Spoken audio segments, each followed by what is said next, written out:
Hello everyone, मैं Abhishek Gupta GS अभियान के ऑनलाइन क्लासेस में एक बार फिर से आपका बहुत बहुत स्वागत करता हूं। नदी अपवाह तंत्र में हमने महानदी अपवाह तंत्र, गोदावरी नदी अपवाह तंत्र और सोन गंगा अपवाह तंत्र को कवर किया। आज हम कुछ छोटे छोटे अपवाह तंत्र और हैं, जैसे आपका ब्राह्मणी नदी अपवाह तंत्र और नर्मदा नदी अपवाह तंत्र को कवर करेंगे। ठीक है, चलिए तो सबसे पहले हम बात करते हैं आज ब्राह्मणी नदी अपवाह तंत्र पे। ब्राह्मणी नदी अपवाह तंत्र ब्राह्मणी नदी अपवाह तंत्र प्रदेश का चौथा बड़ा अपवाह तंत्र है। इसका विस्तार छत्तीसगढ़ प्रदेश के उत्तरी पूर्वी हिस्से में है और जसपुर जिला जो है आपका इस अपवाह तंत्र के अंतर्गत शामिल किया जाता है। तो ब्राह्मणी नदी अपवाह तंत्र के अंतर्गत छत्तीसगढ़ का जसपुर जिला आता है। इसका अगर आप प्रतिशत विस्तार देखें छत्तीसगढ़ के अपवाह तंत्र का तो 1.03% है और अगर हम क्षेत्रफल विस्तार की बात करें तो 1394 वर्ग किलोमीटर में इसका विस्तार है। 1394 वर्ग किलोमीटर में ब्राह्मणी नदी अपवाह तंत्र का विस्तार है। ठीक है, तो अगर ब्राह्मणी नदी की बात की जाए तो ब्राह्मणी नदी जो है वो उड़ीसा की दूसरी सबसे बड़ी नदी है। ब्राह्मणी नदी उड़ीसा की दूसरी सबसे बड़ी नदी है और ये जो ब्राह्मणी नदी है वास्तव में ये दो धाराओं के संगम से बनती है। ठीक है, ब्राह्मणी नदी दो धाराओं के संगम से निर्मित होती है। एक है आपका शंख नदी जो हमारे जसपुर से होकर बहती है और एक है आपका दक्षिण कोयल नदी। तो दक्षिण कोयल नदी और शंख नदी जब राउरकेला के पास मिलते हैं तो इनके संगम से ही ब्राह्मणी नदी का उद्गम होता है। ठीक है, तो ब्राह्मणी नदी दो धाराओं का संगम है, उसके बाद ये निर्मित होती है। शंख नदी और आपका जो दक्षिण कोयल नदी है ये दोनों छोटा नागपुर के पठार से निकलती हैं। ठीक है, यहाँ पर आपका जो झारखंड वाला हिस्सा है, झारखंड और छत्तीसगढ़ बॉर्डर, ये पूरा छोटा नागपुर का पठार है। तो छोटा नागपुर के पठार के पास से शंख नदी और दक्षिण कोयल नदी का उद्गम होता है। अगर आप इसे और याद रखें तो एक नेतहाट का पठार है, वहां से शंख नदी का उद्गम होता है। तो ये शंख नदी इंपॉर्टेंट है, ये हमारे छत्तीसगढ़ में प्रवाहित होती है, छत्तीसगढ़ और झारखंड के बॉर्डर से निकलती है। तो ये शंख नदी और दक्षिण कोयल नदी ब्राह्मणी नदी की सहायक है। इस प्रकार ब्राह्मणी नदी अपवाह तंत्र निर्मित होता है।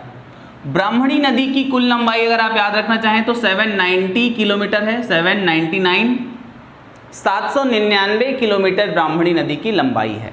ठीक है, ये छोटा सा आपका ब्राह्मणी नदी अपवाह तंत्र था, बस इतनी सी बात इसमें याद रखनी है। ये आपका समाप्त होता है। ठीक है, अब आ जाते हैं प्रदेश का सबसे छोटा अपवाह तंत्र नर्मदा नदी अपवाह तंत्र। ठीक है, वास्तव में नर्मदा नदी छत्तीसगढ़ से नहीं बहती है, लेकिन छत्तीसगढ़ की कुछ नदियां हैं जो लेफ्ट साइड से जाकर क्या होती हैं, नर्मदा में विसर्जित होती हैं। इसलिए छत्तीसगढ़ में भी नर्मदा नदी अपवाह तंत्र का निर्माण होता है। ठीक है, नर्मदा नदी अपवाह तंत्र प्रदेश में इस नदी अपवाह तंत्र का विस्तार मात्र 0.55% में है। ये 744 वर्ग किलोमीटर एरिया को कवर करता है। ठीक है, नर्मदा नदी अपवाह तंत्र छत्तीसगढ़ राज्य का सबसे छोटा अपवाह तंत्र है। 0.55% पर या 0.55% पर इसका विस्तार है, जो 744 वर्ग किलोमीटर के क्षेत्रफल को कवर करता है। ये जो आपका 744 वर्ग किलोमीटर का एरिया है ये आपका कवर्धा जिले में शामिल किया जाता है, कवर्धा जिले में। ठीक है, कवर्धा जिले की कुछ नदियां हैं जो नर्मदा नदी से जाकर मिलती हैं। ठीक है, तो हम पहले इस अपवाह तंत्र की मुख्य नदी के बारे में कुछ बातें समझते हैं। देखो, नर्मदा नदी, नर्मदा नदी का उद्गम अमरकंटक की पहाड़ी से हुआ। ये अनूपपुर जिले में अमरकंटक की पहाड़ी है, एक बहुत महत्वपूर्ण धार्मिक स्थल है, नर्मदा जी का उद्गम स्थान है। तो अमरकंटक की पहाड़ी नर्मदा कुंड अनूपपुर जिले से नर्मदा नदी का उद्गम हुआ है।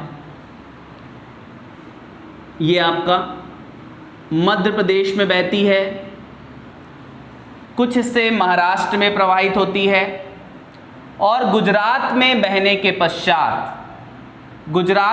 के पश्चात ये अरब सागर में जाकर मिल जाती है। अरब सागर, तो ये जो नदी है आपका नर्मदा नदी, ये अरब सागर में विसर्जित होती है। ठीक है, अरब सागर में गिरने से पहले ये गुजरात के भरूच के पास खंभात की खाड़ी में गिरती है। खंभात की खाड़ी, ठीक है, गुजरात में खंभात की खाड़ी है। ठीक है, गल्फ ऑफ खंभात, तो खंभात की खाड़ी में विसर्जित होती अरब सागर। नर्मदा नदी की कुल लंबाई है 1312 किलोमीटर। 1312 किलोमीटर लंबी है। ये भारतवर्ष की 5वीं सबसे लंबी नदी है।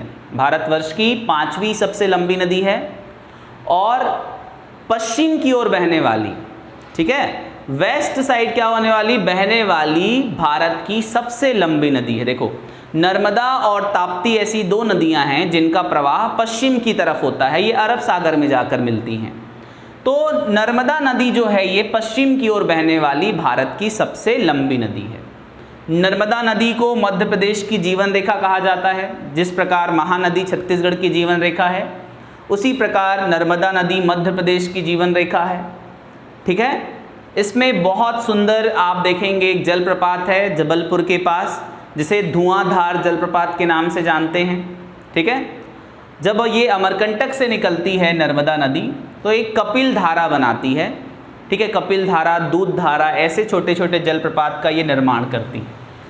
छत्तीसगढ़ राज्य के संदर्भ में अगर हम याद रखें तो ये दो बातों को हमको याद रखना है।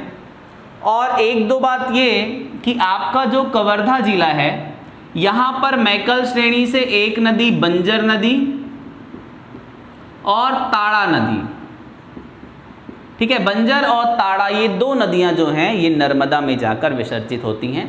केवल इतनी बात आपको याद रखनी है नर्मदा नदी अपवाह तंत्र के बारे में। इस प्रकार ब्राह्मणी नदी अपवाह तंत्र और नर्मदा नदी अपवाह तंत्र भी समाप्त होता है।